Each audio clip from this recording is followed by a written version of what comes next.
Жаннаттықтар жаннаттарына жаңағы кіргізілетін, ол енді пайғамбарымыз саллаллаху алейхи айтқандай, хәл тадруна, сендер білесіңдер ма дейді, әуәла зумратин ядхулул жанната мин уммати, менің үмбетімнен жаннатқа ең бірінші болып кіретіндерді білесіңдер ма дейді, пайғамбарымыздың үмбетінен.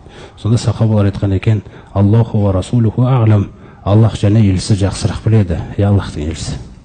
Сонда айтады екен ол кісі, әл-мухаджирун дейді, мухаджирлер, бұл кешегі Абу Бәкірлер, Омарлар, пайғамбарымыз саллаллаху бірге Мединаға көшіп келгендер. Олар көшіп келген кезде, олар Алла және елшісі деп қана көшіп келген. Олардың қасында түк жоқ еді, бір тиын жоқ еді да, өзіңіз ойлаңыз. Ана жүректі Алла Тағала қалай билеген иман, Алла және елшісі бізбен, басқа не керек бізге деп. Ана Медина, Мекке мен Мединаның арасы тасты жолмен қаншама жолды кешіп келулері, шаршап болдырулары, сөйтіп қаншама уақытқа дейін жұмыста болмайды біраздары. Мысалы мешіттің қасында жүреді күлісі, қарын деген аш, түк жоқ, ешкімге барып жалынып сұрамайды. Түрлеріне қарасаң, ла ясалуна наса илхафа дейді, барып қол жайып сұраған емес дейді бұлар ешкімнен. Өздеріңіз ойлаңыздаршы, осы мұхаджирлер, ол тек қана сөйтіп жүрген, көшіп келген ғана адамдар емес қой. Сонда жаңа мұхаджирлерді пайғамбарымыз саллаллаху алейхи айтады, яътуна яумал қиямати ала бабил жанна, сөйтіп олар ең бірінші солар дейді, жәннаттың есігінің қасына келеді да, ястафтихунаху, ашыңдар деп қағады дейді. Ва қалат хазанатул жанна, жәннаттың жаңағы жауаптылары, ауақот хусиптум деп айтады екен, сендер есептеліп болдыңдар ма деп, есеп алынып болды ма деген кезде, бұлардың сөзін қараңыздар, қолу би әйе шейін нухасабу, не үшін есеп алынады бізден? Сондай нені береді Алла Тағала? Пәрмендікті да, жүректеріне де.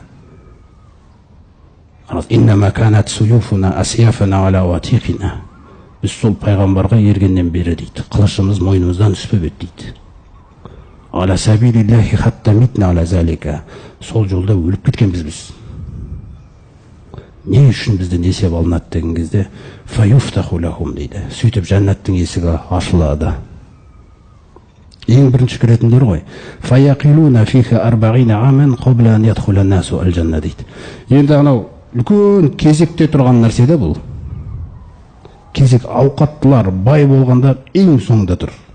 Өзіңіз ойлаңыз, жағдай, жәннатқа кірудің өзі қаншама уақытқа созылады екен.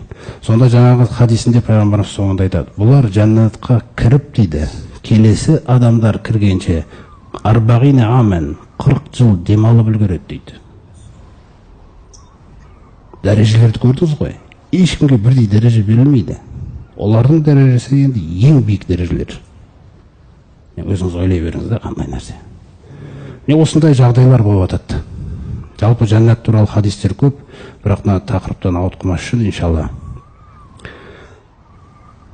Сөйтіп жәннаттықтар жәннатқа кіріп, тозақтықтар тозаққа кіріп, сондай есеп хисап аяқталуға жақындап атқан кезі, әлі толық аяқталған жоқ. Мына жақта аяттарға қарайтын болсақ, сонда ванада асхабул жанна, жәннаттықтар дауыстайды дейді, асхабаннар, тозақтықтарға.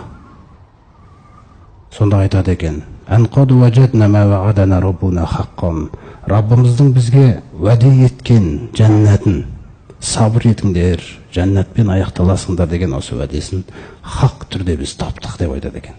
Қараңыздар, жәннаттықтар. Фахал ваджадтум ма ваада раббукум хаққан, ал сендер Раббыларының өздеріңе уәде еткен нәрсесін хақ күйде таптыңдар ма деп.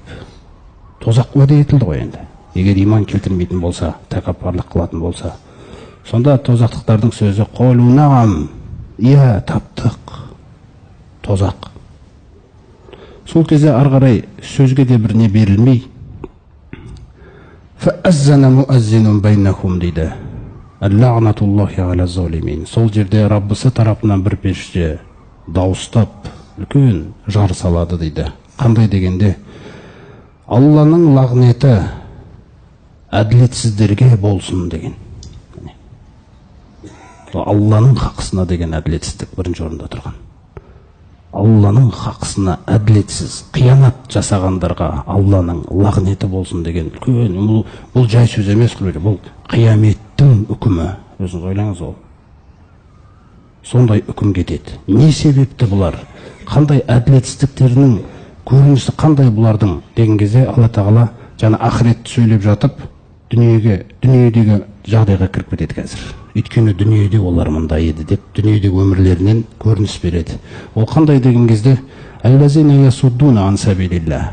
Бұлар Алланың жолынан бөгелей беретін еді дейді адамдарды. Бөгелей беретін. Осыдан басқа жұмысы жоқ еді дейді бұлардың.